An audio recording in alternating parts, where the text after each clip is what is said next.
Oui, je me disais, il manquait quelqu'un.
So we will start. So welcome to the PhD defense of Nicola de Carli. So I represent first the member of the jury. So first the two reviewers, Professor Dimarogonas from KTH at Royal Institute of Technology in Stockholm. Then Professor Eduardo Montillano from University of Saragossa. The examiner, Fabio Morbidi, who is associate professor at Université Picardie Jules Verne in Amiens. And the two supervisors, so Paolo Robufo Giordano, director of research in RS at IRISA, and Paolo Salaris, associate professor at Université de Pise. And myself, Isabelle Fontoni, director of research at CNRS at LS2N in Nantes. So Nicola, you will have 45 minutes to present your work, and after we will go through the question and answer session. So I give you the word. Thank you. Thank you for the introduction. So hello everyone, and thanks for joining my PhD thesis defense, in which I will present the work which I carried out together with under supervision of Paolo Ruffo Giordano from CNRS IRISA and Paolo Salaris from Centro Piaggio, University of Pisa. The title of the presentation is Active Perception Localization for Multi-Robot System. I will start by introducing a core problem which led my research during the PhD, in which the scenario is the following. We have a group of drones, mainly we consider quadrotors, with onboard cameras, which can sense and communicate with a limited number of neighboring robots. And the sensing and communication interactions among the robots are described respectively by the sensing and communication graphs, which are here represented by these green lines. We would like these robots to achieve certain cooperative tasks without relying on any external positioning system, no motion capture or GPS, which would provide with the position and orientation in a global reference frame, but only relying on relative sensing, in particular on feedback from cameras, which have limited field of view and sensing range. So in order to ensure that we can control the system only from these relative measurements, we need to ensure the observability of the system, and for this reason, we'll be using active sensing. So here it is the outline of my presentation, where I will start by introducing the concept of active sensing and the problem of cooperative localization, as well as the interplay among the two. Then, in the first part, I will present the core of my work, which dealt with the problem previously mentioned. So in particular, I will present the active sensing control strategy, an active sensing control strategy for cooperative localization, as well as my contribution to distributed control variable functions and its application for global connectivity maintenance, and my contribution to distributed observer design. Then, in the second part, I will present other works which I carried out during my PhD. In particular, I applied active sensing to the problems of multiple moving targets persistent monitoring, as well as for source seeking. And I will present some more recent work on cooperative cable suspended transportation. Then I will conclude by summarizing the contributions of the thesis, and as well as stating open issues and discussing future works. So we'll start by saying that perception and actions are interconnected. In one way, this is clear. So if we're controlling the robots relying on the estimation, then the estimation accuracy affects the control performance. So perception affects action. But for general nonlinear systems, so either we have nonlinear sensor-to-state mapping or nonlinear dynamics, the converse is also true. So the system trajectories affect the localization accuracy. So action affects perception. And this is a leading motivation to apply active sensing, which aim to drive the system trajectories along observable trajectories in order to achieve a satisfactory estimation accuracy. So in particular, I will describe active sensing using some quotes from a recent paper from Sontag and co-authors, which describe active sensing as the process of expending energy for the purpose of sensing. And they conjectured that active sensing is at least in part born out from the need for nonlinear state estimation. That animal used it to, in order to achieve satisfactory state estimation error bounds from sensor measurements. For example, this bird is bobbing his head in order to achieve gaze stabilization as well as depth perception. So, in essence, they use active sensing in order to maintain the observability of the system. And this is very much the philosophy with which I employed active sensing throughout my work. So, to maintain observability of the system in the case of cooperative localization. So, precise cooperation among the robots in general requires accurate localization of the robots in a common frame. And in unstructured environments where robots cannot rely on motion capture or GPS, so they have not the availability of position and orientation in a fixed external reference frame, they need to rely on relative sensing. Particularly, we consider quadrotors equipped with an inertial measurement unit, a radio communication, and a calibrated camera through which they can sense the other robots. Particularly the other robots which are in a certain limited range and maximum field of view angle. In order to control the robots only based on such feedback, we need to ensure satisfaction of these constraints at the control level. So, in particular, I focus my attention on relative bearing measurements, which are directions in 3 dimensions, so represented as unit vectors. In particular, expressed in the body frame of the observing robots, mostly. And the reason to use relative bearings is the fact that they can be quite reliably retrieved from calibrated camera measurements, which are low cost and widely available on board of sensors. And while the same is not, for example, true for relative distances, which would require a priori knowledge of the model of the observed objects and still would be less reliably retrieved. The challenges related to using relative bearings are the fact that the scale information is missing, and if the robots don't move, there's no way to retrieve it. But if they move, and they move in an observable way, then we can observe it. And this is the problem of structure from motion.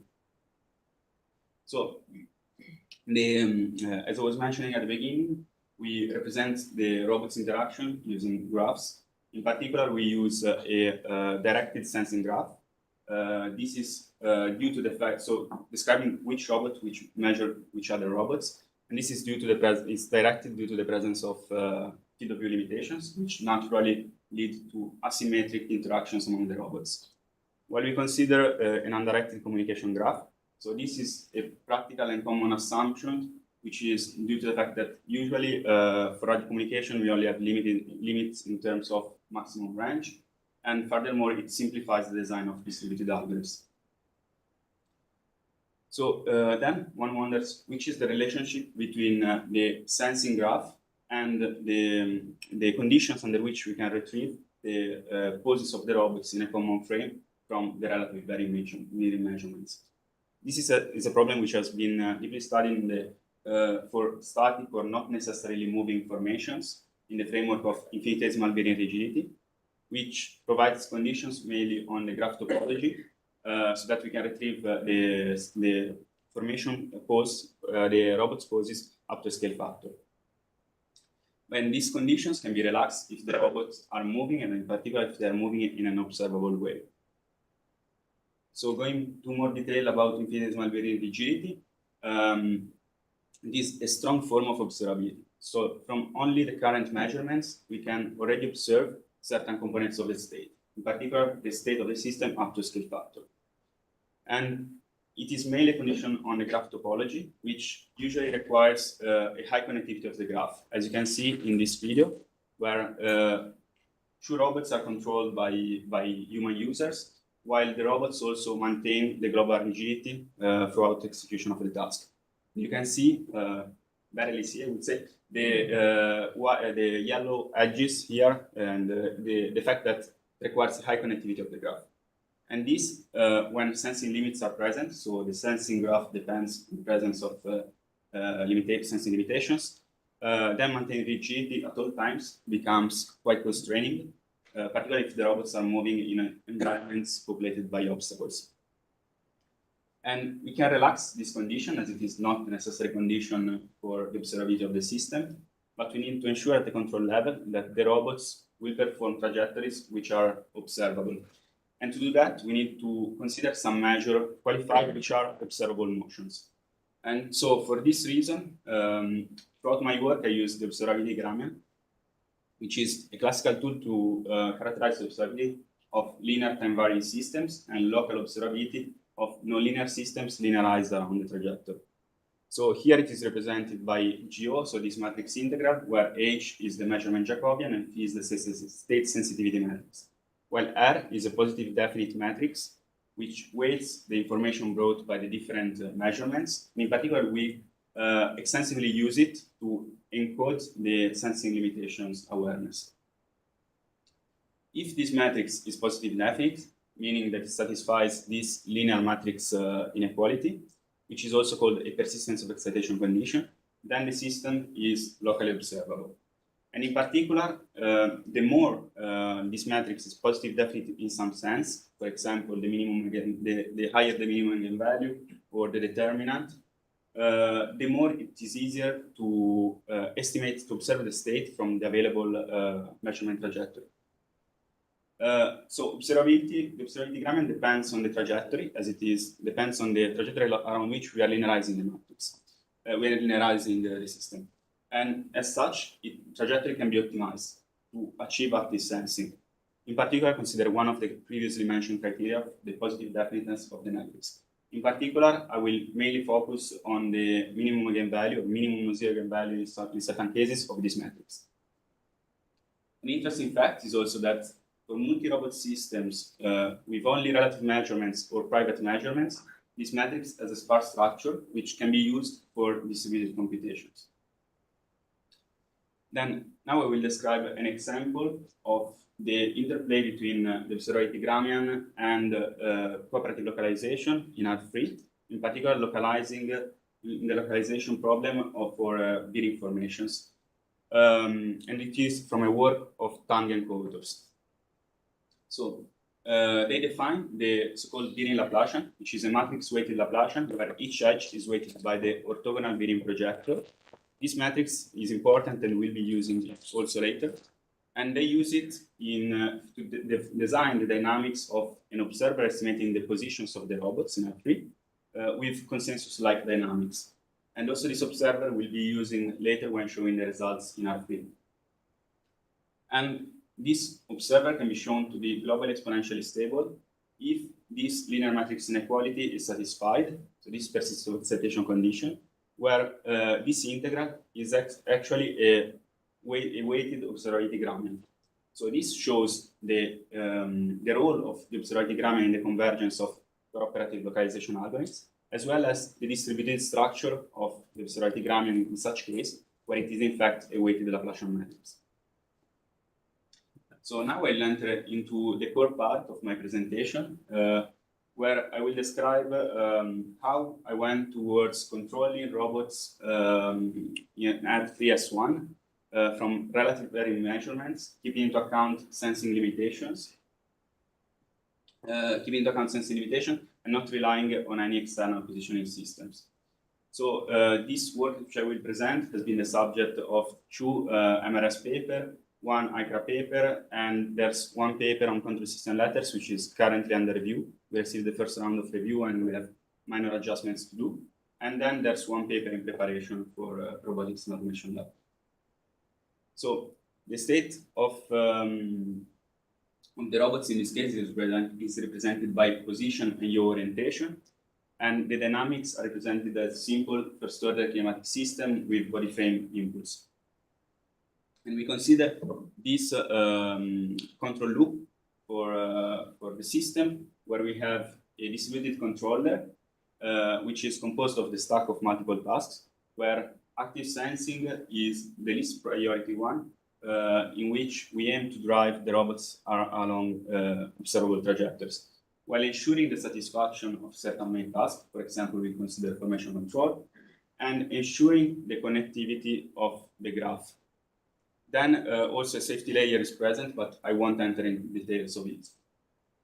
And then I will describe, so up to my knowledge, there's not yet any observer for distributed Biering-based observer for FGS1, which probably converges under persistence of excitation conditions.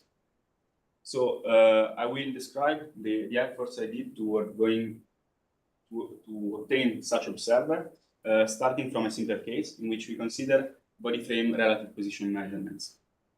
And when showing the results in R3, we'll be start using the previously presented observer from Tang and co-authors.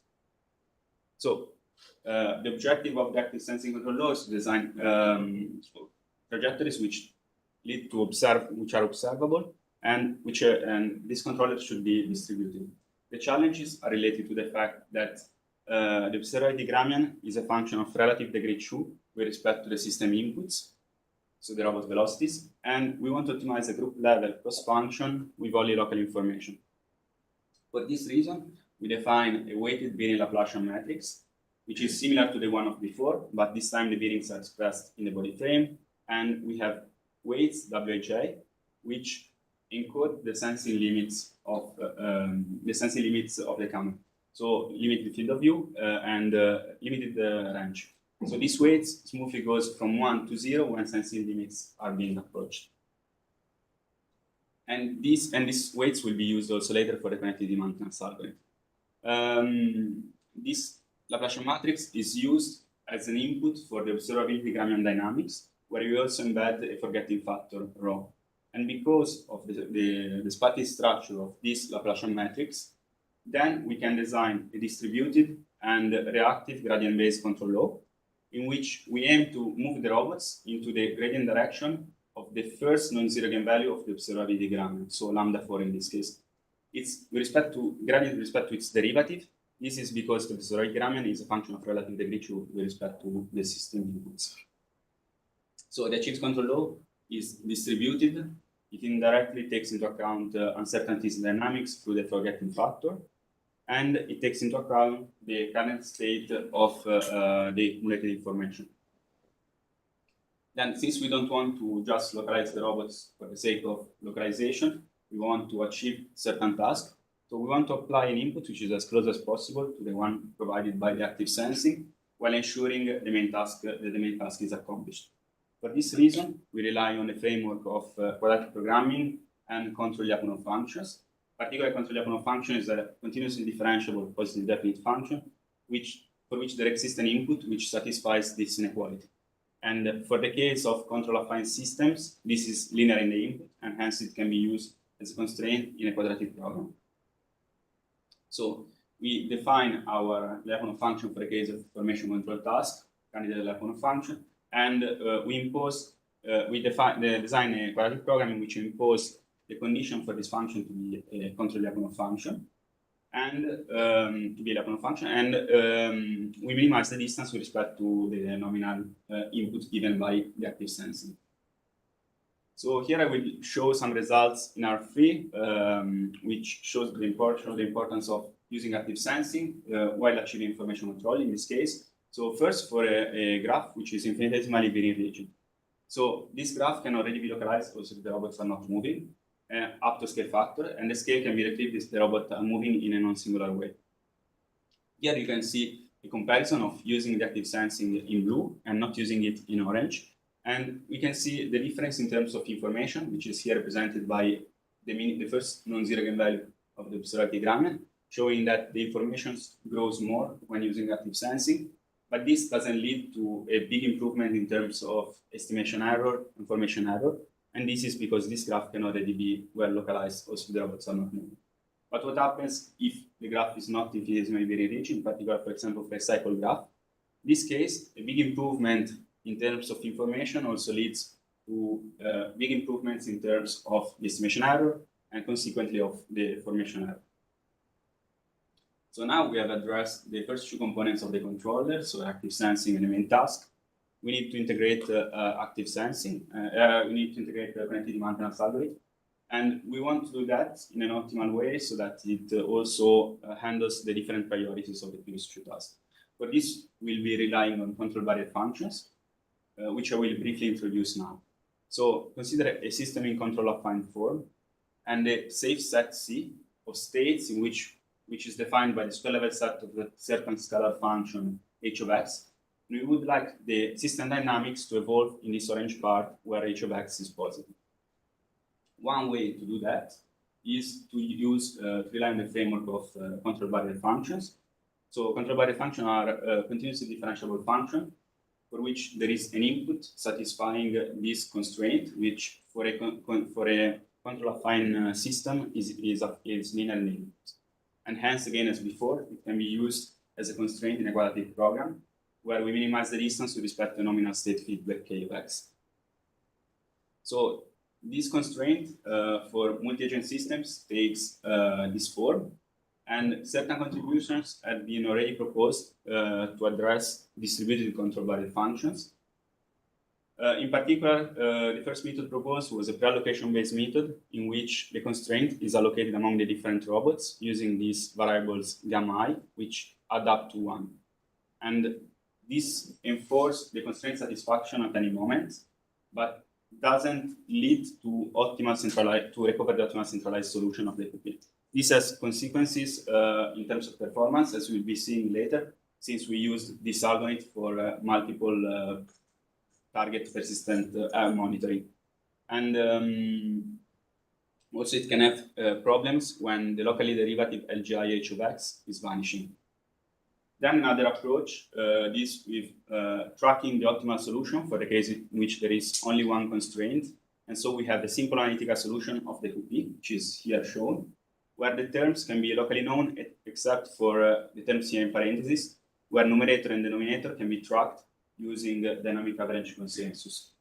So recovering the optimal centralized solution, but it doesn't ensure satisfaction of the constraint at any moment.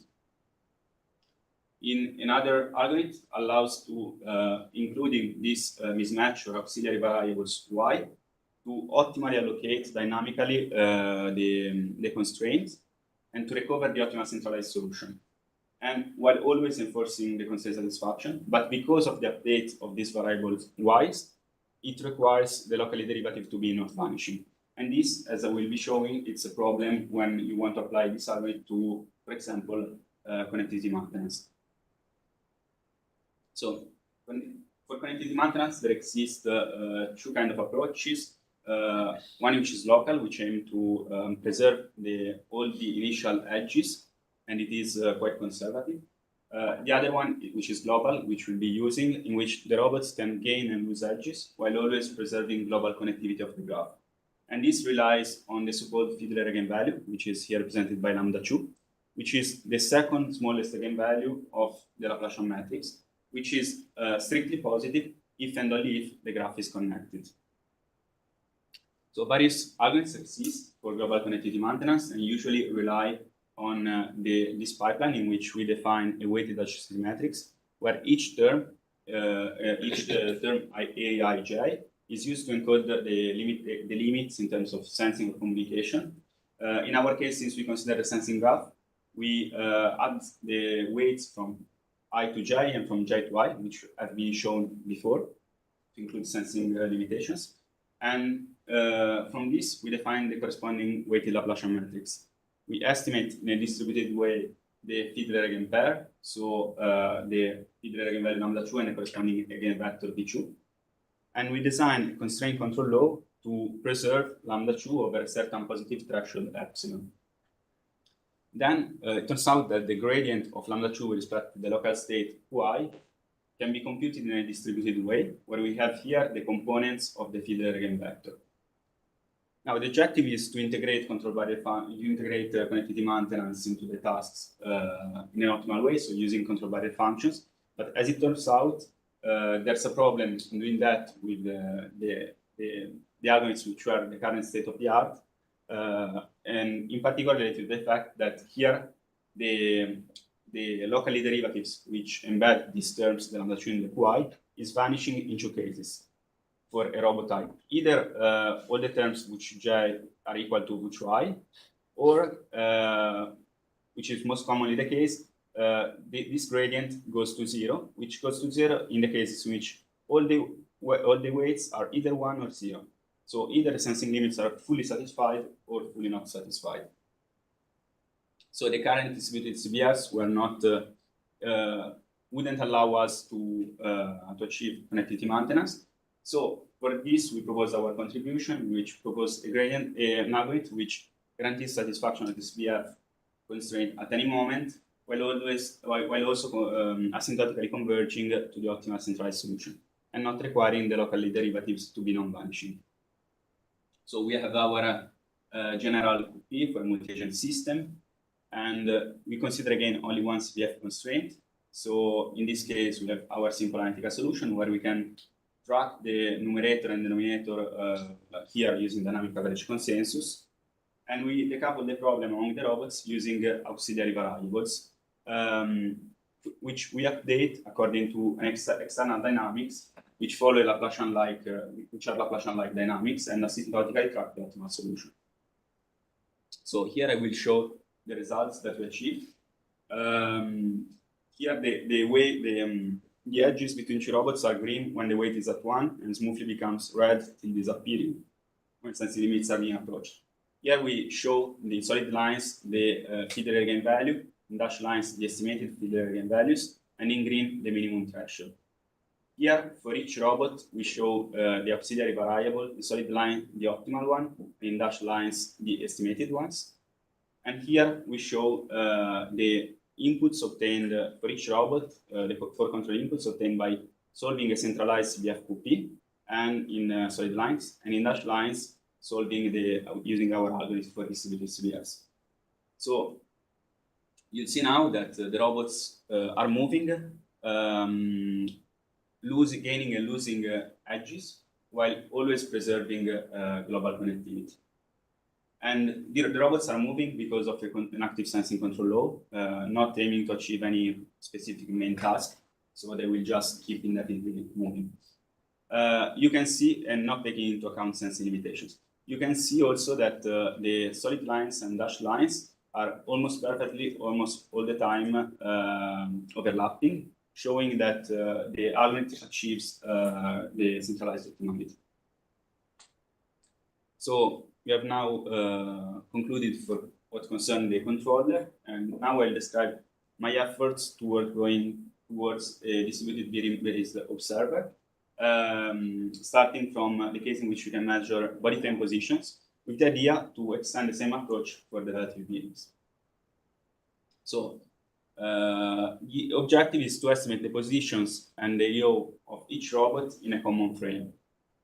For that, we rely on a cascaded structure in which we have a first component, which is an adaptive observer, to estimate the relative yaw among each couple of neighboring robots.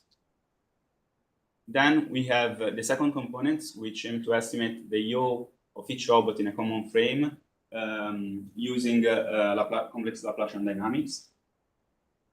And then we use this estimated yaw in the position-based observer, in the common frame position observer, which estimates the position in the previously estimated common frame. So this observer has cascaded structure, and each block can be shown to be almost globally exponentially stable. And the system interconnections were studied, showing that the errors remain always bounded and asymptotically decrease to zero as time goes to infinity. So here are the results obtained while achieving a formation control task, but you can see that all the errors go to zero. So now I'll describe other projects which I carried out during my PhD thesis, mainly supervising master students and working with a visiting student from University of Nicola. So from this work, there's also, from the first work, there's also a RAL publication, which I'll now describe. So we consider and robots and drones localized in a common frame and which are cooperating, and they can sense moving targets with a downward-looking camera. And there's no drone-to-target communication. So here my idea was to use the opposite approach with respect to what I used in the previously described project. So considering the observability of the system as a constraint. So we should guarantee the observability of each robot at all times, particularly a minimum level of information. Each drone can measure the relative bearing with respect to the targets and considering field of view limits and range limits. And the target motion model is unknown. For this reason, in the estimation algorithm, the robots are modeled as constant velocity. A constant velocity model is used. Particularly, the state is estimated using a distributed information consensus filter, which outputs the estimated position and velocity of the robots, which will be used at the control level. And the filter can be shown after linearization through output injection to be uniformly globally exponentially stable under the collective persistence of excitation condition, which is here given by this linear matrix inequality, where this is the discrete time observability grammar. So the objective was to use control to enforce the satisfaction for each target of the previously shown LMI condition, while, if possible, using the system redundancy to achieve some additional tasks. So again, as before, we consider Gramian dynamics with a forgetting factor rho and a perception weight WIR. And we have our nominal control law, in which, for example, we consider formation control. And we have a CBF for connectivity with respect to the targets. In fact, we would like always to have at least one drone which is the nearby of the target. And since the observability Gramian is a function of relative degree 2 with respect to the system inputs, we consider a high order control barrier function to maintain a minimum level of observability of the system. We formulate our P, where we have our CBF for connectivity with respect to the targets, our high order CBF for the minimum level of observability, and we minimize the distance with respect to the desired inputs. Also notice that slack variables are appearing to relax the various constraints, as we cannot ensure a priori the feasibility of the problem since the motion of the targets is unknown. So there could be extreme situations where it's impossible to follow. And these are also due to the fact that we're using reallocation-based CBFs with these constant gains gamma I 1/n. And you'll see from the next videos that also the fact that these CBF don't lead to recover decentralized optimal solution leads to a performance decrease, particularly when achieving the secondary task. So I will start by showing a video for the single target case with no additional tasks. Here we have in solid blue the agents, the drones, which are measuring the target. In blue cross, the robots which have not in the field of view the target. In red, the target, and in green, the estimated target position. So here we show the CBFs for the information, here the CBF for connectivity, and here the estimation area. You can see that only a limited subset of the drones follow the target, and these robots are not pre-assigned. It's online established by the quadratic programming formulation. And you'll see when the target will enter again the field of view of the other robots, then the other two robots will take the relay, and while the other two will stop. So here is a second case in which a secondary information control task is present, and you'll be seeing that because of the fact that we're using allocation-based BFs, there's a performance decrease in terms of the secondary task, which is bearing-based formation control. So the scale of the formation is not fixed. So you have that there are two robots now, three robots which are following the target, while the other only move because of the formation control task. But the robots which are following the target, since they are not aware of the inputs that the other robots will apply, don't exactly satisfy the constraint, the secondary task. So here is the third case in which you have multiple targets, and you see that the targets move in opposite directions among them, and the robots split automatically to follow all the three targets. So again, this behavior is not pre-assigned. The optimization process will choose which robot will follow which target. So here it's another work carried out with a visiting student from University of Naples, in which we have hand drones localized in a common frame and cooperating, and the diffusion of a substance in the environment which creates a scalar field. So each robot can sense the scalar field, and the objective is to localize the source of the diffusion. So to do that, the idea was to use some of the strategies which I proposed before to this case, in which we have a simple diffusion equation, and we estimate as before the state of the diffusion using a distributed information consensus filter, which estimates the position and release rate of the substance. And then we optimize an optimality criterion, which in this case is the trace of the inverse of the Gramian, so that the robots will move to improve the information about the estimation. And the Gramian dynamics, as before, have a forgetting factor and the current information gain. The robots move according to some spiral-like motion around the estimated trajectory, which in time converges to the two parameters. And also some comparison are performed with respect to some heuristic solution, showing the advantage of using active sensing. So here are the final works, more recent ones and still work in progress, which are related to cable suspended, cooperative cable suspended transportation, in which I supervised some master students. I'm supervising also now some master students. We have mainly two axes of research, which are distributed MPC for full course trajectory tracking and perception-aware distributed control, in which the objective is to use some of the strategies which I showed to control this platform in absence of an external positioning system. So the results which are more advanced are the ones on distributed kinematic and MPC for full course control, which my idea was to propose a strategy based on partition-based ADMM, which is a method which is gaining popularity in distributed optimization, which allows to split the problem around in multiple subproblems, which is good for distribution.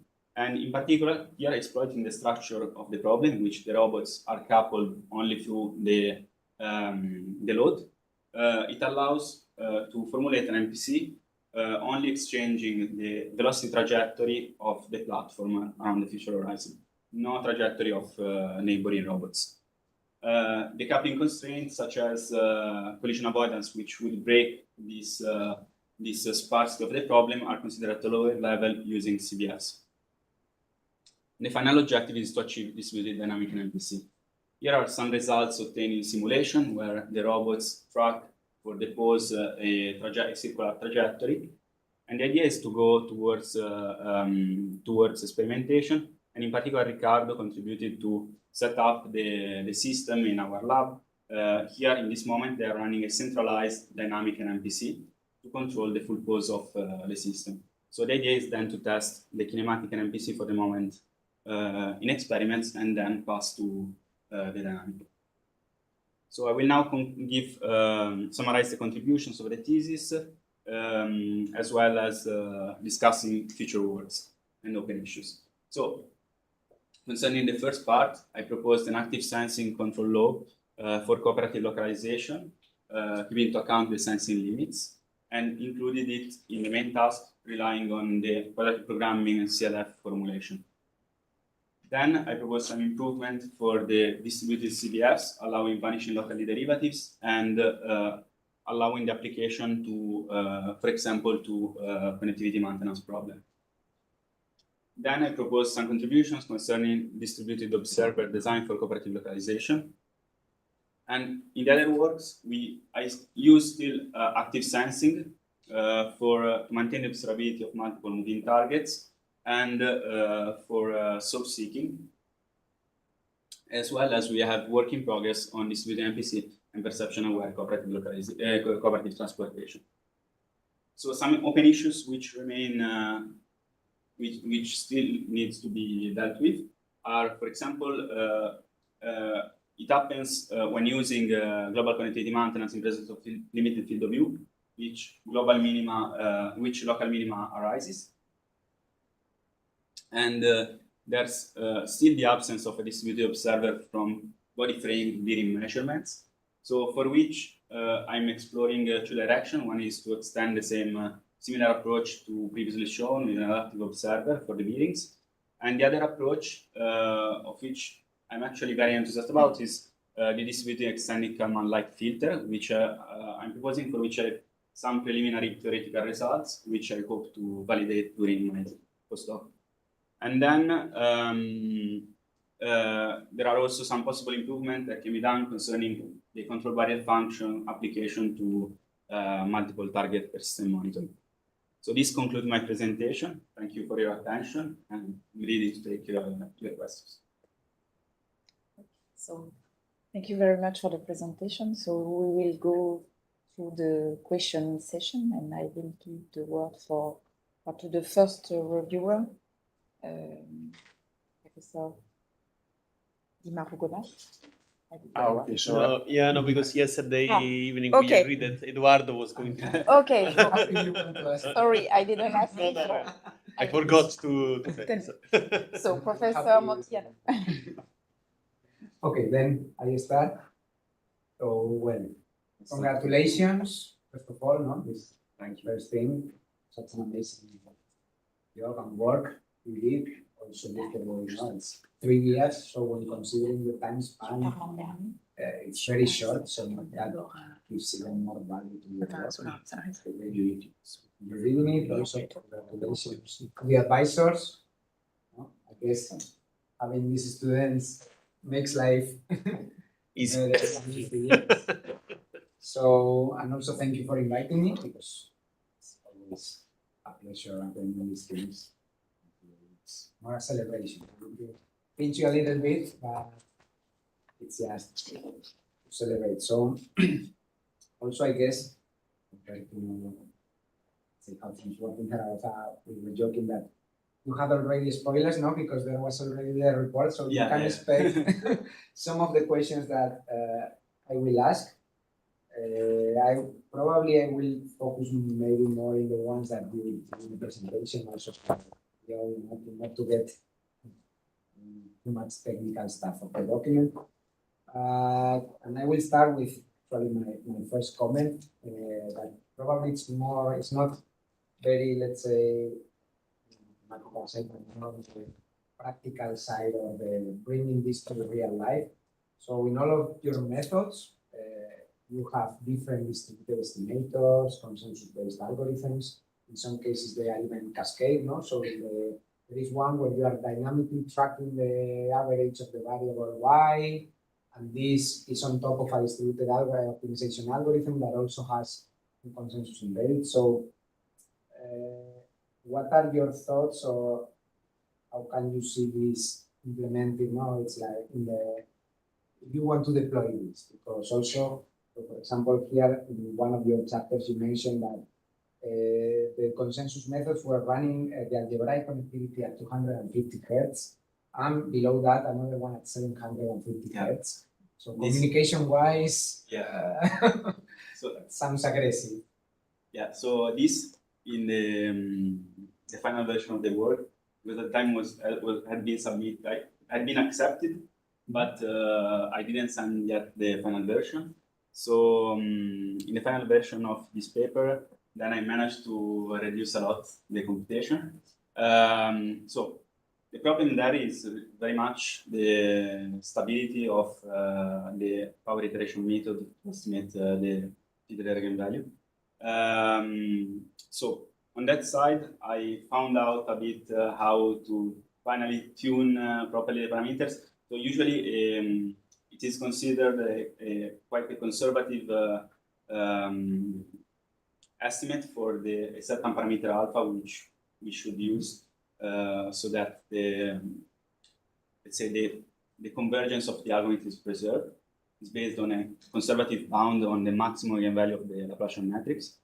And so I just extensively simulated the system, I've seen what is the maximum bound that the maximum eigenvalue would reach, and just tuning the parameter so that it was just slightly over it.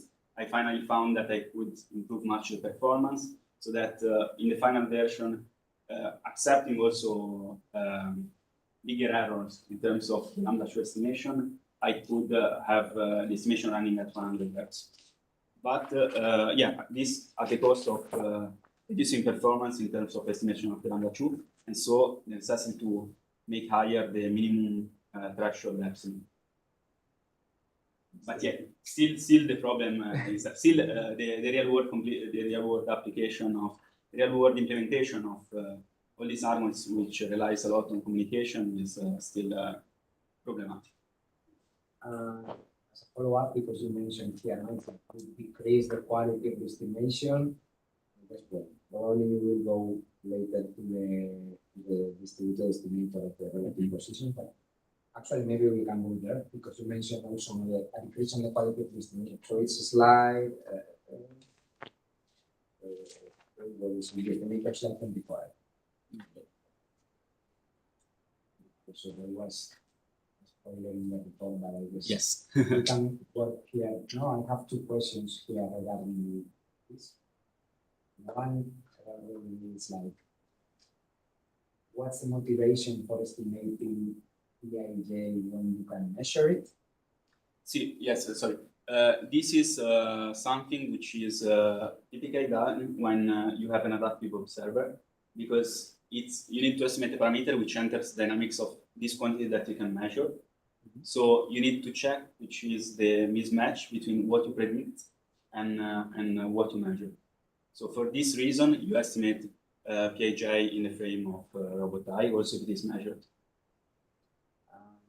And also, I guess, you mentioned in the document that I guess there is some kind of filtering by putting at the end of the day for the measurement, for the quantity that you are estimating, it's kind of a low pass filter, right? Yes.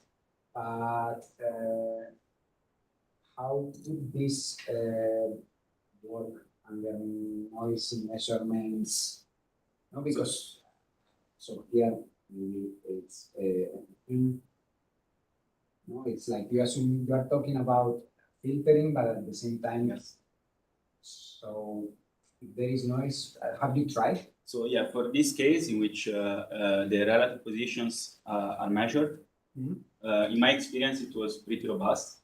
The problem was when I tried to extend it to bearings. For bearings, instead, I encountered many difficulties, and still I did not achieve it.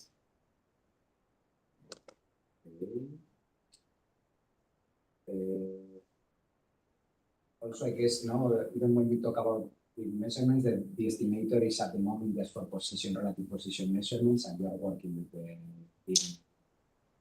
What, sorry? So the estimator that you have presented is with the relative position measurements, and you said that you are now working. Yeah. So the final objective is to achieve an estimator from being measured. Okay. Then another, let's say, high-level question here regarding the active estimation strategy based on the observability parameter, and it's a matter of maybe your thoughts. So, if I understand correctly, in your case, you are optimizing the eigenvalue of the observability gradient. Basically, from an active perception perspective, what you are somehow considering is whether it's more an estimation, it's a theoretical approach where it's I can either estimate or not. It's ensuring let's say that I'm maximizing the least observable mode. So, but from a practical point of view, the fact that you can observe something doesn't mean, from an active perception point of view, that you are getting a good observation. Yeah. So, have you somehow considered introducing also some kind of quality or putting this framework as part of the observability gradient? Would it be possible to integrate, let's say, not only whether the system or the state is observable or not, but also how good you are gonna observe? So, you mean like using other measures such as determinant or the trace of the inverse? So if you go with the eigenvalues, and correct me if I'm wrong, my interpretation is that, okay, so the eigenvalue is either zero, the system is not observable, or it's not zero and the system is observable. So you assume that you can estimate it. Yeah. Obviously, the bigger the eigenvalues, it's the better you are gonna be able to estimate it, in the sense that it's more observable in a way, but it's a mathematical thing. But then there is the matter that I may be observing you, but the noise in which I am observing you is very big. So I want to estimate your position, so you are observable to me, but it's not the same if I observe you from a certain distance or from a certain angle. The quality of my measurement also matters in my estimation. So here it's like I can estimate, but as far as I understand, you showed some experiment where with the ring graph that the quality of the estimation was better, but in practice, you are not considering that itself, as I understand it. And the question is, how could you consider this in your formulation? So integrating like how reliable the different measurements are. So this is something which could be integrated. So if you have some measure of the uncertainty of each measurement, you can integrate it as a weight in the observability gradient. Weight differently the various measurements based, for example, on the relative distance or. I'm sorry.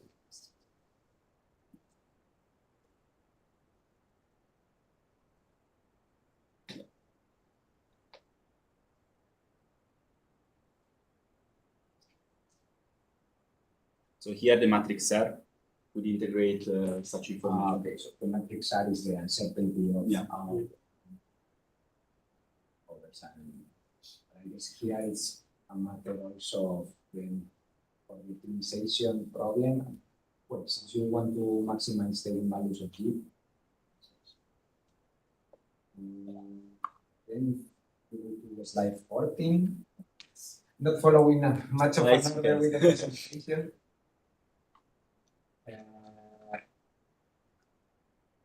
So yes, here I wanted to ask you about the forgetting factor. That you are mentioning that it takes into account uncertainties in the dynamics. I didn't understand this part. I didn't understand why. I did not enter too much into it, but the idea is the following: that with the forgetting factor, you would judge more relevant recent measurements with respect to information coming from past measurements. So keeping into account that your model is not perfect, so you cannot project past measurements up to the current time as if you are really had really the dynamics that you were expecting. follow up now that you mentioned something because you are integrating the observability grammar over the time horizon. Yes. Have you tried different horizons or how does it change the behavior based on this horizon? In this approach, it is integrated only from the starting instant till the current instant. Mhm. So doesn't project in the future.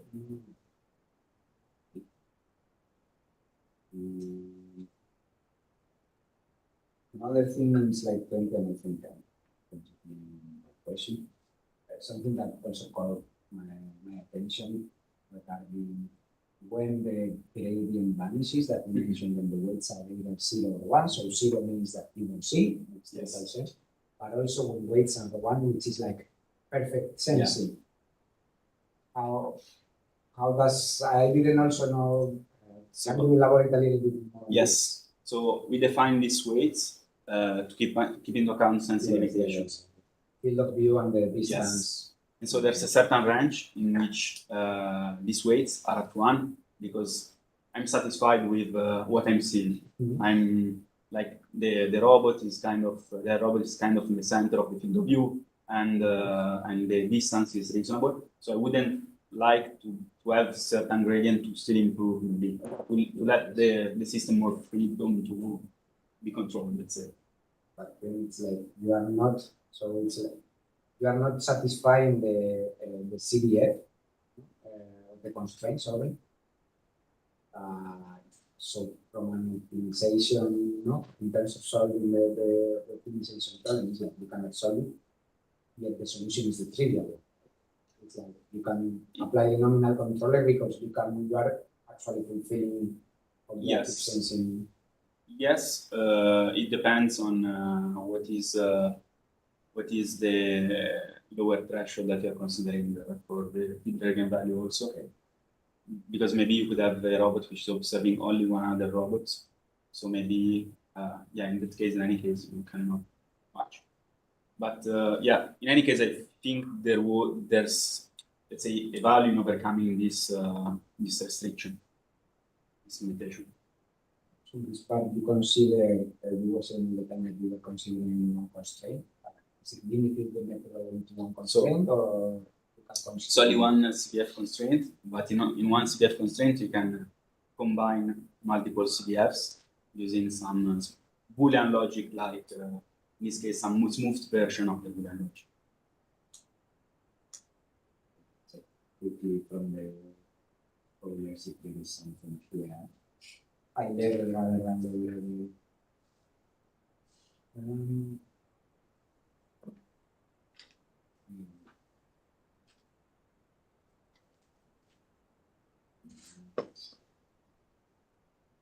So I guess at my end I'm happy. Thank you very much again. Thank you. Really enjoyed the presentation and the work. Thank you. So now I give the word to Professor Nicola. Thank you very much. Thanks. I second Eduardo. This was a really interesting read. I learned a lot.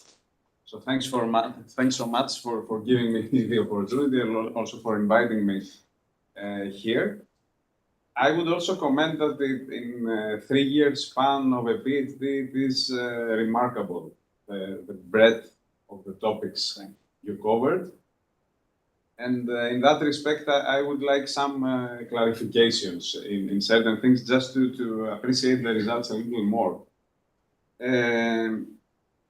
You kind of did a detour by the flow of the thesis from the flow of the thesis in the presentation. So if it's possible, I will refer to the chapters of the thesis. Yes. But you might have a good guess of the corresponding slides so that we follow up.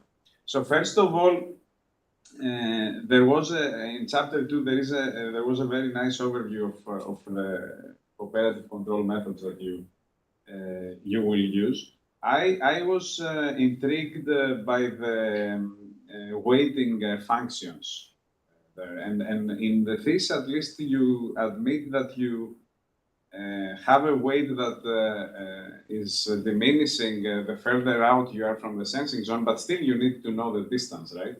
Outside the sensing zone. Yeah. Has this been corrected here? Do I got it right? Because I see that outside a certain range you go to 0. Or you still- So the effect of, I consider both weights in the thesis. Yeah. Here, just for the sake of time, I did not enter into both. Okay. But my idea when using a weight which is not vanishing at the border of the sensing limits is the fact that, for example, consider the case of persistent monitoring of the moving targets. So maybe all the robots have some common knowledge about the state of the robots through the distributed information consensus. And so a robot knows that it could get easily a measurement soon if it would just move a little. So for this, I prefer having a not completely vanishing gradient after the sensing range, but the weight is very low. So in that case, wouldn't really be sufficient to satisfy the observability condition or connectivity condition, but it would give the information that the measurement can be obtained in the future. So it gives a sense of incentive, maybe, that I need to follow a certain direction to try and improve my observability. Yes. So it's because we don't have predictive. If we had the predictive action, this could be overcome. Okay. But without it. Okay, then this it gives this more intuitive explanation of how the weights meets the premise of relaxing the rigidity condition in favor of improving the observability condition. And then, this is a running question now in this safety control literature, but you use control barrier functions throughout the thesis, and what I understand is that you impose the control task as a soft constraint, and then you impose the observability improvement as a hard constraint, or vice versa. So it's different in different chapters, right? Indeed. So in the persistent target monitoring, our main task, which was chapter 6. Chapter 6. Yes. The main task was to keep monitoring the target, so keep the observability of each target above a certain threshold. And there, so it was. So it was a hard constraint. It was a hard constraint. Yes. But in chapter 5, it is a soft constraint. It is a soft constraint, yes. So in chapter 5, just to clarify, you achieve the control task. Yes. Is it? Do I get correctly? If so, you do exactly what your nominal controller wants you to do. Not what the control task demands from you. You achieve that. Excellent. Yes. Because it is a hard constraint. Yes. So can you comment on what type of result do you have on the soft constraint?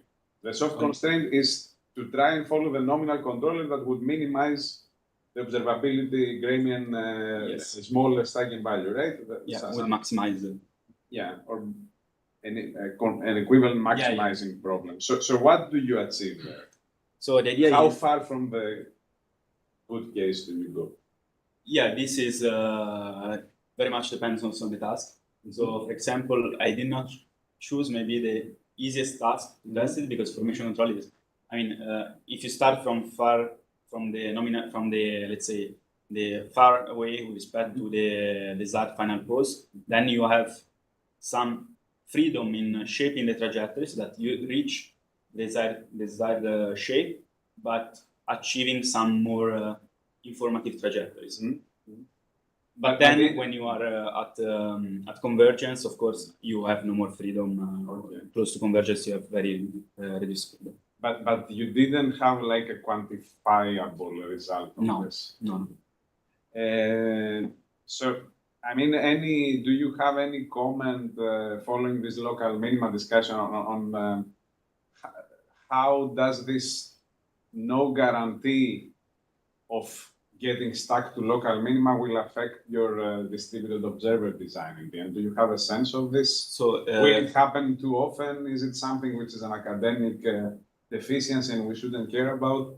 So no, it's like so what I'm observing is that when you have the feedback limitation particularly, then yes, you can have I mean a lot of equilibria appear, so you have some local stability.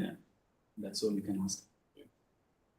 Yeah, this is also more for future work, but for the current work, I have a few more things that I was unsure about certain parts that seemed a little okay. Why did he do all this analysis? And I refer to section 4.3 that you take all these different concepts of observability, gradient filters for different types of measurements, I think, and then suddenly in section 4.4 you pose everything as an optimal control problem. Yes.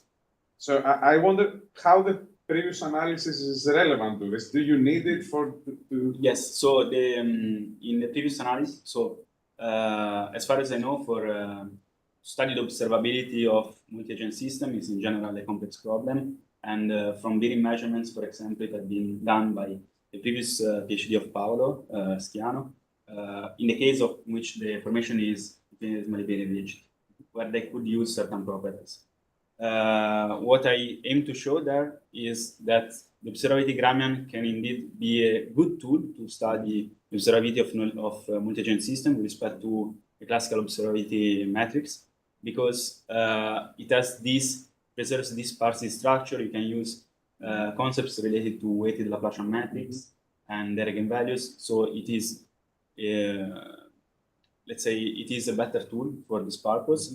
And in that section, the idea was to show that it was actually possible to obtain observable trajectories in which you can observe everything from the bearing measurements. Okay, fair enough. It's more that it seemed that section 4.4 could stand on its own without analysis, maybe, yes, but perhaps and then I mean I have various questions on the algorithm in section 4.4, which is I think it is it's a core, let's say, at least of that part of the thesis. I think we mentioned some facts. I was wondering how, because you have a discretized implementation, right? Yes. So how do you deal with the frequency and so the frequency choice? How does it affect any type of convergence result? Yeah, so in that point, it was more used like sort of planning level. In fact, it was then interpolated among the waypoints, the trajectory. Also because, let's say, more observable trajectories could emerge maybe with a longer future horizon. So this would allow this. So with not many requirements in terms of high frequency control rate, I would say. Okay, so it's kind of decoupled this part of from the low level control. Okay, and yeah, for chapter 6, I will prioritize the ones that you are the main contributor then, and I go to chapter 7. Thanks for acknowledging the work by Chao. And then I mean I did a small detour, and I asked the students on what's the deal with your paper compared to theirs. So then I got this comment by Chao that actually while you don't require the AIs to be non-zero, you do require the sum of the AIs to be non-zero. Is this correct? Or? Yes, but this is in general for CBFs. Also when it's a centralized case. No, but I was hoping if he's wrong and you have your result is even stronger. No. Okay. So in general for CBFs, so let's say if you are inside the safe set, and if the set is compact, at a certain point you for sure will have the point in which the total derivative goes to zero. But so when it is inside the set, is not an issue, and neither for the algorithm, I would say, because the numerator and denominator are tracked by different dynamic average consensus. So in that case, you can just apply the nominal control input. When it happens that you are on the border of the set or outside the set, then it's a problem in any case, also in the centralized case. Okay, very well. And then I'm also intrigued by the other comment I got from my students on the practical versus finite time versus asymptotic convergence. So I have a comment here. If you could combine both items to get the best. I think probably yes, but I'm not so sure. Yeah, it's just a comment for future work. Okay, I'm quite satisfied with the more technical comments. I have some high-level questions, if I may, if it's possible. So first, it's all over this minimization with respect to nominal controller under certain hard constraints, and you formulate it as a quadratic program. Again, a standard question is that you assume that you solve a point-wise optimization in a continuum, right? Yes. So how does this? How is it to implement this? Let's say, I mean, If you don't, I mean, in most cases, you don't achieve a closed loop solution, as far as I understand, and not for the connectivity case, but for other cases. So how do you? You do not achieve a closed loop. That you don't a feedback controller, let's say, so that you can implement that. You need to solve an optimization. Continuously. Yeah. Solving the QP. Yes. So this, I mean, QP can be solved very fast. Like Yeah, but still not in a continuum. Yes. Right. Yes. So how is this affecting your experiments? Yes. So for sure, it can happen. For example, that you do not fully satisfy the constraint because of sample the control, and so you go, for example, slightly below the set. But since the set is asymptotically stable, then you remain in the nearbys, and if the nominal controller brings you back inside, you stay inside. And to also keep into account this, you can, for example, shape the standing class K function so that, if, for example, a third order class K function would be very restrictive when you're close to the boundary. Okay. All right. Very well. Thanks. And then perhaps you commented on the distributed observer prospect on what the chapter 8, what are the even more future or upcoming, I guess, results you would have. So more on the philosophical level, I didn't know this Zontag's paper. Is it a review paper? No, it's a research paper. I didn't know about it.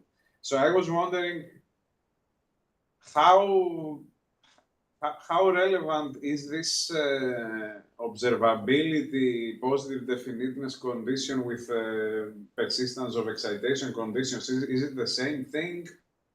Yes. So the positive definiteness of the observability locally is it equivalent? On the real equivalent, I'm not super sure. Because I mean, persistence of excitations intuitively has the same background as an idea with the bird you showed.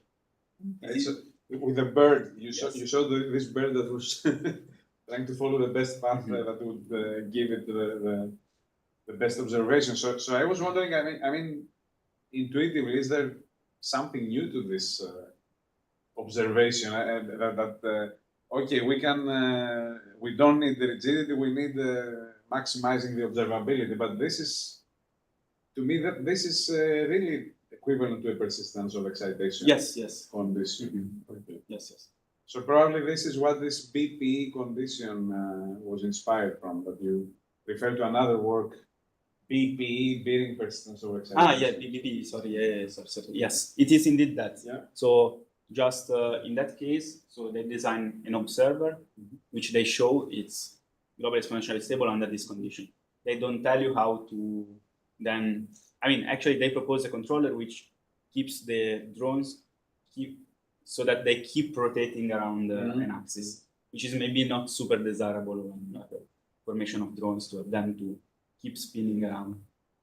Okay, thank you very much. I have one last question, which is more your perspective. You do estimation, perception-based control, but you didn't mention the terms AI or learning here. And thank you for this. That's just a very biased comment. But I was wondering what would it fit? I mean, to me, what you do is learning, basically, in other people's terminology. But would you say that something is missing here that you could exploit this approach even more. So I'm not either a big fan of learning, but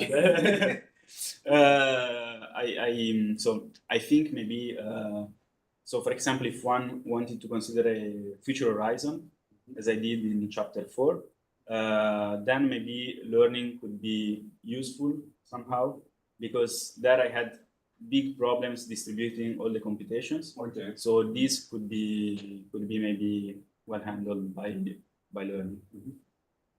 Okay, thanks a lot. I didn't talk too much. Thanks. No problem. Thank you. So I leave the word to Fabio Morbidi. So thank you for the presentation. I join my colleagues in saying that the manuscript was really well written, organized.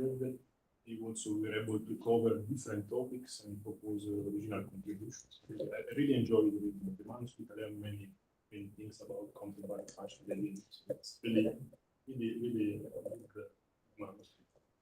I have a few questions. I think some of them have been already asked by my colleagues. I have some technical questions and some others that are more general. I have a question that already Dimos asked about the choice of the observability grammar. With the observability grammar, you have to linearize the system. And there exist other nonlinear observability matrices in the literature that have been proposed. There are different options that exist in the literature in which you don't have to linearize the system dynamics. So I was wondering why you not consider these other metrics. Yes. You partially answered this question before, but I don't know if you. So one very relevant thing of the observability grammar in this case, according to me, is the fact that it has this distributed structure, and so this is very good for distributed computations, and it allows to. Also, another thing is that it allows to keep into account in a nice way the past collected information. Then it's true that we are linearizing the system around the estimated trajectory, not the real one. But to argue on this, I also want to mention a work from Pauline Bernard, in which they show they study an extended Kalman-like filter, which is the one which I would like to extend to the distributed case, in which they show the relationship between the observability Gramian and the convergence of the filter, showing that actually the convergence depends on the observability Gramian around the estimated trajectory. So this would also provide a good link to. Another question is on the choice for the active sensing part of the choice of the minimum eigenvalue of the observability Gramian. And so in optimal experimental design, typically prefer to use the D criterion, the A criterion, because I mean, our differentiability problem with the minimum criterion. In your thesis, you actually choose the minimum, the criterion. Why the choice? Why not considering Also for this question, I had the spoiler because you asked me at some GDR. So the reason is that again, exploiting the sparsity of the observability Gramian, we can compute in a distributed way the minimum eigenvalue of this matrix for a cooperative localization case, while it's not true for determinant and trace of the inverse of the Gramian.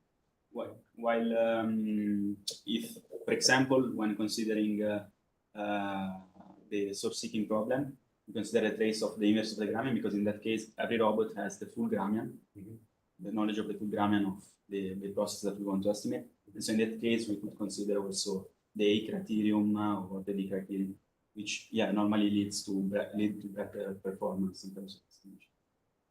On this slide, I have a couple of questions. So the first question is the choice of these weights, the profile of these, let's say, these curves that you choose. You have two parameters there. Yes. So how do you choose them? How the shape of this curve affect the final results? They only depend on the specification of the sensor that they're on board. Can you comment on this one?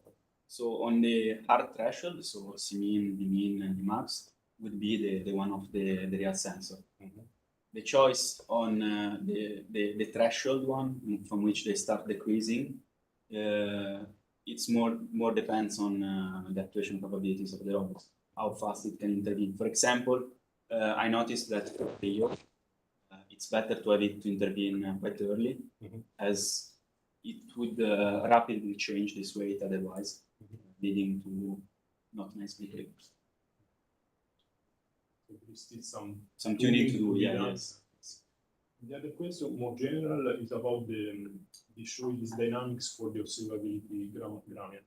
Reading the manuscript, you didn't really explain much about it. So these are shows that you Yes. to have this dynamic. Yes.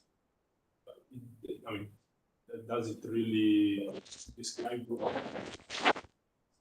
this assumption? I mean, consider a pretty simple dynamics. Does it really make sense? I mean, so I think yes. Again, because of this fact that allows you to first of all give more value to recent information, corresponding to past information, which I think is reasonable, and also the Gramian otherwise would grow unbounded. I mean, always bounded, but without real bound. And so this wouldn't be good for numerical optimization. Another general question, so in most of the chapters, you consider for the robots, for the degree of freedom. Typically, in robotics, for the quadrotor, you have the degree of freedom, dynamic. Yes. The question is how, another assumption that we do is to have an ideal combo. Often, you have a full degree of freedom model, and also is if you don't have the IU, your results still hold. What should be done to? So regarding the dynamics, when I carry out my simulations, I have actually the full dynamics simulated of the robots. While regarding the absence of finite mu, I'm not sure of how easy it would be to control in general a quadrator without an work.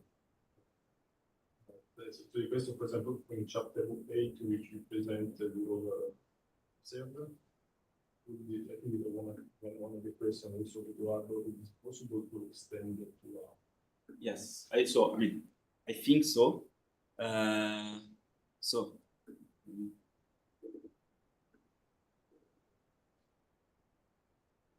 I considered FES1 as my priority was observer for the other controllers, and the time was short. But so I think, for example, it could be extended to the case of rotation matrices in SO3. As here we could again obtain some meters, and the fact is here so this observer would give me wouldn't preserve the geometry of S1 in this case, so I need to reproject. In the case of rotation matrix, I would need to do some Gram-Schmidt orthonormalization of the matrix, so that in the end I obtain again a rotation matrix. Then in this case, for the second observer with rotation matrices, there are already results in the literature. Concerning this observer, these are purely deterministic observer. Yes. So you have, is it robust? It could be more robust. Some modification. So some modification, I don't know. I tested it also with some noise measurements and noise, and yeah. In this case, it's quite robust. It's also because here, knowing all the positioning space and body frame, it's little information which is missing, relatively little information. So when to improve the readability, use two different representation for the rotation. Use complex number in the second block, but rotation matrix for the other two. maybe it is possible, would be easier to have the same representation everywhere, make easier to understand. Yes, in that case, it would make more complicated the readability of this observer in that case. Okay. And another question was in the when you consider the body frame bearing measurement, you also consider what I think it was in the chapter 4. Also, you consider also noisy measurement, and you consider Gaussian model for the noise. Because now you come up with this model, are there other options? So the idea of the model is the fact that the model is coming, the measurement is coming from a perspective camera. So the noise is initially Gaussian onto the perspective camera. This was my assumption. And then when it is reprojected on the unit sphere, it is no more Gaussian. The only option, can you say, can you characterize the noise somehow? I honestly did not explore now. Another question I almost done was so in the I think it was the persistent part, target driven part. And so you're using lambda 4. Here it was the first number one. It was In the one before. The one we use lambda 4. Yes. So the reason for this is that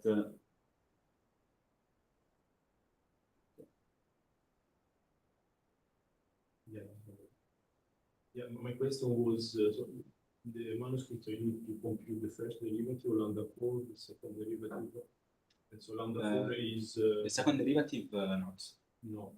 Okay. I mean, yeah, they needs the gradient of the derivative. And so this lambda 4 is always differentiable. It is not differentiable when there's the minimum eigenvalue, the fourth and third eigenvalue will switch. The fourth and fifth eigenvalue switch. So you have some isolated points of discontinuities. How do you know? Can you predict this? Can you avoid this? So the fact is, here I'm using only this eigenvalue instead of, for example, determinant or something like this, because I can estimate it with power iteration. So, but the fact is, I couldn't. It wouldn't be scalable to estimate also all the successive eigenvalues.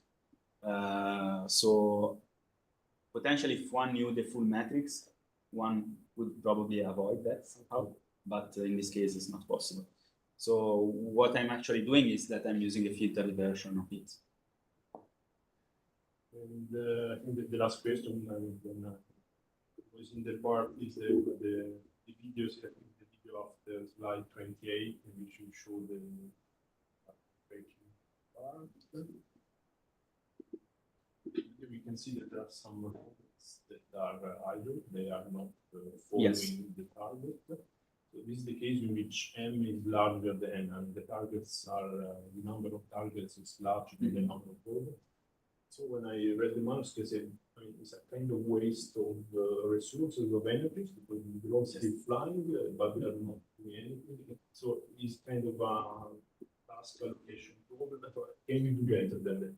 Yeah. So let's say a main motivation this kind of approach was the fact that you need to exploit the redundancy of the multi-robot system, so that if only 2 robots are necessary to follow the target, then the other robots can do something else. So this was the idea. And this approach they could. This is just showing a case in which to show that only those robots are necessary.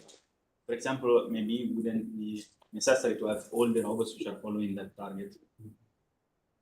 Okay. I think I'm done. There are other smaller Okay. Okay, thank you. So before giving the word to the supervisor, I will ask some questions. And first of all, I would like to thank both Paolo for inviting me in the jury, and it is a pleasure to read your manuscript. And I think it's the subject was very good and even perfect for you after your master that you did in Nantes with PhD, Julian Erskine, Yes, 4 'cause- years ago, 3 years Yes. ago. Okay. So yeah, I think the subject was perfect for you. And Yes, as we have seen during your presentation and even during the questions, so you cover a wide range of contribution, and I congratulate you for that, and also for the manuscript that I found very clear, and even the presentation that was a good complement and a good overview of your contribution. So yeah, thanks for that. And I found also I discovered your contribution, especially I found that the choice of using this tool of using the observability gradient is original and relevant because it relieves in some sense the condition of rigidity, infinitesimal rigidity. So I think it's a good point. So there were a lot of questions about that, and I will have maybe more general questions. And one would be maybe related to the work of Julian, and meaning that in slide 17, so I'm not sure, but you mentioned something maybe with singularities, and I don't, 17, yeah, 17, yeah, but I'm not sure. No, yeah, no, maybe you didn't mention, but when I saw this slide, I was thinking about the singularity. I mean, did you study or did you look at configuration that are singular in your case? And yeah, did you prevent from that or not? In this case, there's no more that much that issue because you're not considering only the current measurements, you're considering the full trajectory. So if I was maybe to control the robots according to just the binary matrix wouldn't be a problem, but otherwise in this case it is not, because it's the whole information acquired in the moment. So in that case, I'm actually trying to prevent it from going singular going to the direction of increase of the minimum non-zero value. And I will have also two questions about the project that you were following that was also very interesting. First, the source seeking, so slide 32. There was a question of diffusion. Can you explain a little bit more what? Solution of the diffusion equation. Yes. What can you expand? It was quick when you passed this. Yes, so this is simply, let's say, we have a certain source and a substance which is diffusing from this source with a sort of Gaussian-like distributions. And yeah. Yeah, that was the. It's diffusing in time, so it Yeah, spread. but still you have your robots, your drone that are looking for a source. Yes. And yeah, that was the solution of the equation that you. Yes, so each robot at any instant can basically measure this quantity. Okay. And so they move to maximize the information collected. They have a model of this diffusion, and they are simulating the dynamics of the release of the substance, and they move to maximize the observability of these two parameters, so the position source and the release rate of the substance. So and you see that what results is some sort of spiral-like motion close to the estimated solution. Okay, and the next slide about cooperative cable suspended transportation. So yeah, you mentioned that you know or measure the velocity of the platform. You mentioned that. No. The robots will plan the future trajectory of the velocity of the platform. Okay. So each robot only will plan the future trajectory. Let's say would communicate with neighboring robots only the predicted velocity of the platform, not any other. Not, for example, the trajectory of the drone itself. And this is due to the fact that you have, let's say, it's a very sparse problem in which the only coupling, without considering collision avoidance, is the platform itself.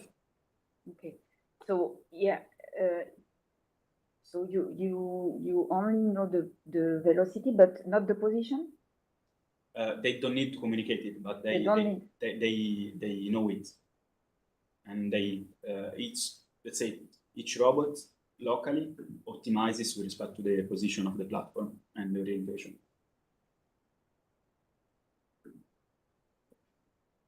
Okay, and a question about the simulation that you did. I mean, you didn't, but yeah. Well, in this project, I suppose that there was some simulation, not only in MATLAB, but yeah.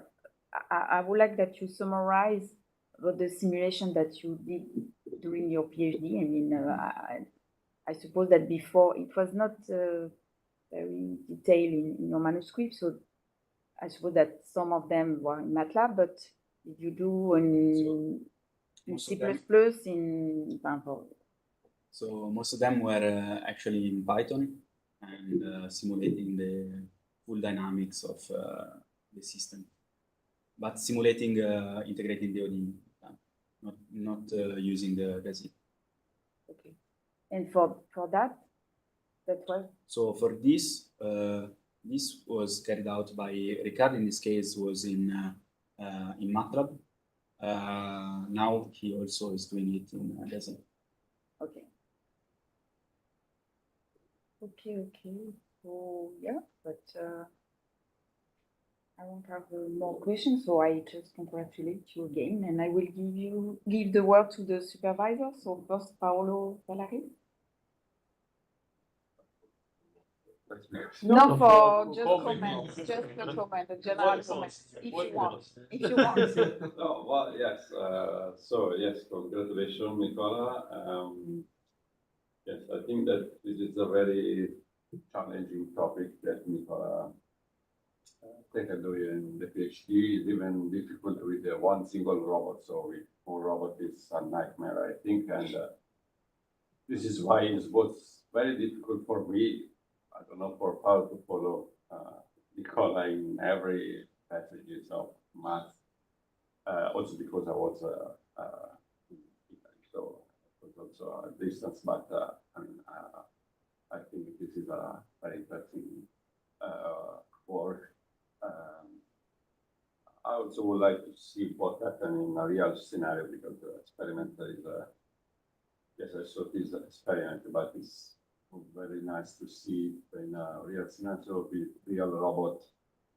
Can give some good results, some important impact in the task of the robots. Thank you again. Thank you. Paolo? Yeah, so I can also comment. So before commenting, Nicola, I just want to reply to 2 points raised by Dimos. No, because about the fact that you solve the optimization, but then it is not in feedback because you're not in continuous time. I feel myself that it is more of a psychological issue. Why? I tell you why. This is my opinion. Because, I mean, yes, in one case, you have to solve a very fast optimization problem, but also with the feedback controller, at the end of the day, you have to implement it on so it is also solved at some frequency. So if the frequencies are comparable, I mean, what is the difference? It's a psychological barrier, I think. True that. And for the your comment about the Grammy and the persistence of excitation, I mean, what is the point? So there, my feeling is that it is, of course, a form of persistence of excitations, but I think that classically, persistence of excitation is more for estimating constant parameters, in my view, which don't have a dynamics. While this is more for states with the dynamics, which you also have to take into account in the optimization, the fact that they have a dynamics, not just constant. So maybe this is the small, I don't know, subtlety. Okay. And yeah, otherwise, for Nicola, what can I say? So Nicola started when we were still in the COVID era, a long time ago. Seems, maybe, I don't know, but anyway, it was still full COVID. And so, like all the students of his generation, he started in these conditions, which were not very easy because, I mean, we couldn't really see each other. So, I mean, we know how it was.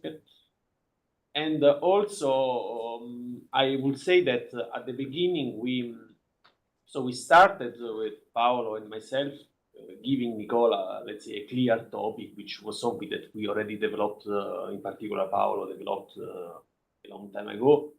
And then we passed this, kind of problem to Nicola, saying, try to go on. And this was basically what ended up in the first MRS paper back in 2021. So from that point on, I would say, at least from my perspective, that Nicola went really on his own, in the sense that it was the other way around. He was coming to the office from time to time, saying, look, I have this idea, I found this, okay, let's do it. So, so as I don't remember who said, maybe Eduardo, I feel, has been one of those students that really require a little supervision. It's more about, discussing ideas, maybe giving some insights because we have more experience, so we've seen more stuff. But then, I mean, the work is really Nicola's work. We had to help in drafting the paper, this kind of stuff, but the rest is all his work. So I'm really happy to see all what he could achieve because, as you said, the thesis over 3 years, which is not a lot, considering that you also have to write the thesis, prepare the presentation. So there is all this overhead in the time span. And also Nicola is really a likable person in general, besides work, and I feel he's also very well integrated in the group. So I think that he also spent a very good time in general here besides work. And yeah, I hope that he can continue with this excellent work because for me he has all the qualities for a very bright academic career. And so he will stay with us for some more months as a postdoc, but then he has to find a postdoc somewhere else. I mean, for his good, for his own good. So and then, so I hope that he manages to find a postdoc in a very good lab, and then at some point get a good position somewhere. Okay. Yeah. Thank you. So before the deliberation, I will just ask a question to the audience. Is there anybody who has a PhD degree would like to ask a question? No. And so we will go to deliberation and we'll be back.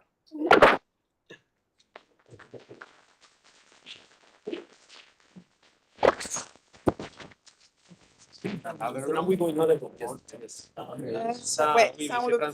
Ouais.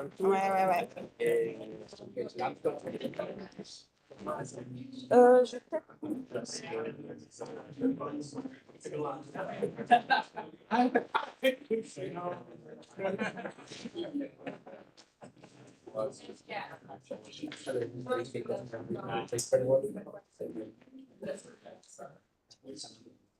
Okay, so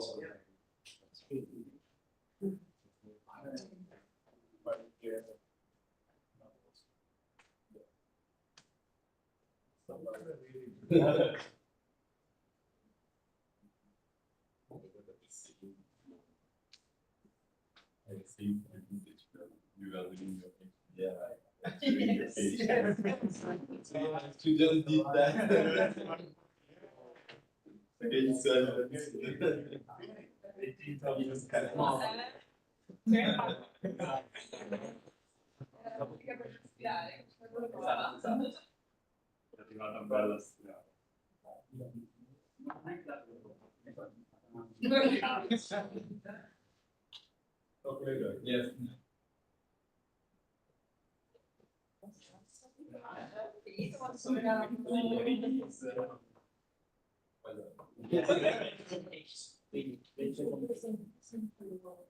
No, what Essence said this, I didn't get to see nothing on your diploma. Yeah. So I mean, he had a question, but.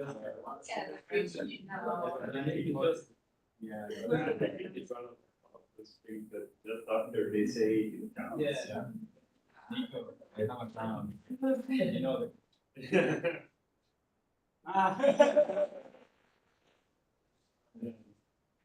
It's actually a chain of questions. I was looking for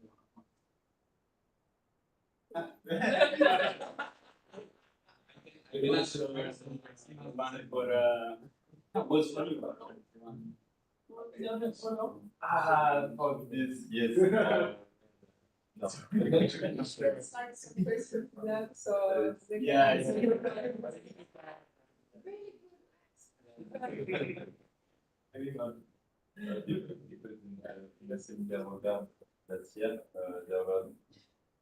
Salva. I did a presentation about going. He told me, why are you so awesome? Like, in front of everyone.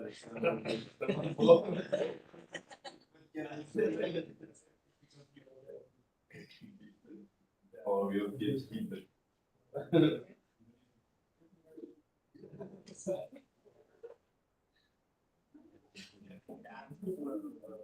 It's actually better.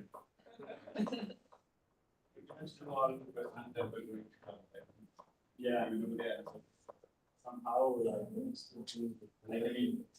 with a view at was good. Yes, features like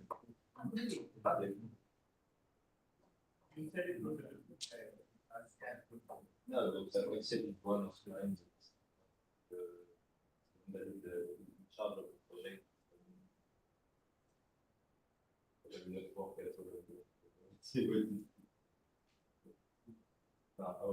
What is this?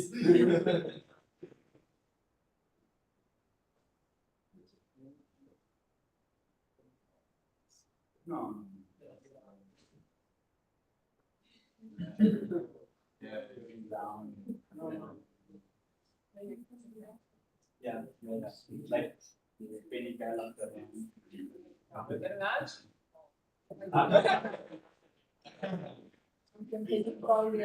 Yes.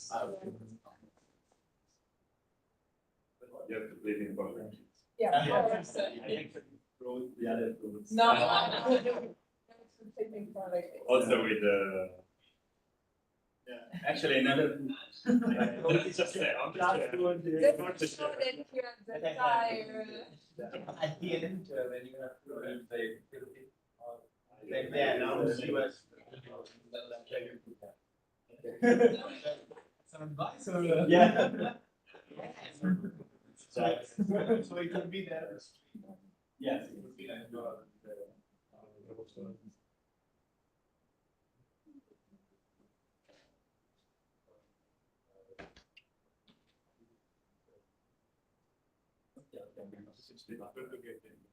yeah.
So you presented your work, your contribution in a clear and structured way.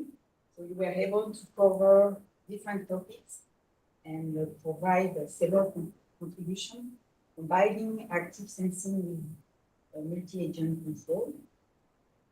You present original algorithms leveraging observability metrics, control variant, and control Lyapunov function. You provide clear and pertinent answer to a broad range of questions. So the jury was impressed by your answer, showing that you mastered the concept and you were able to provide interesting also perspective on the various areas of research. And for all these reasons, so the jury unanimously congratulates you and award the degree of Doctor de l'Université de Rennes. Congratulations. Okay.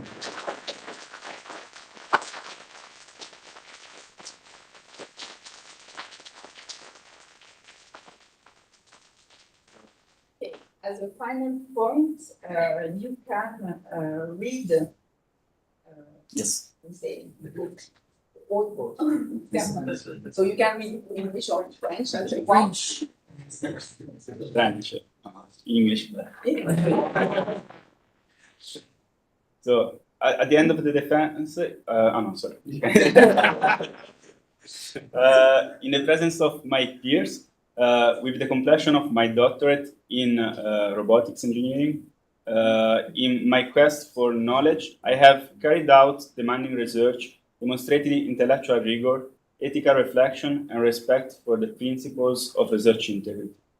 As I pursue my professional career, whatever my chosen field, I pledge to the greatest of my ability to continue to maintain integrity in my relationship to knowledge, in my methods, and in my results.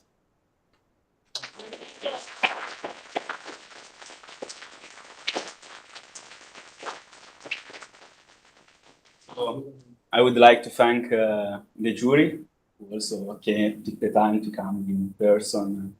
It was very nice.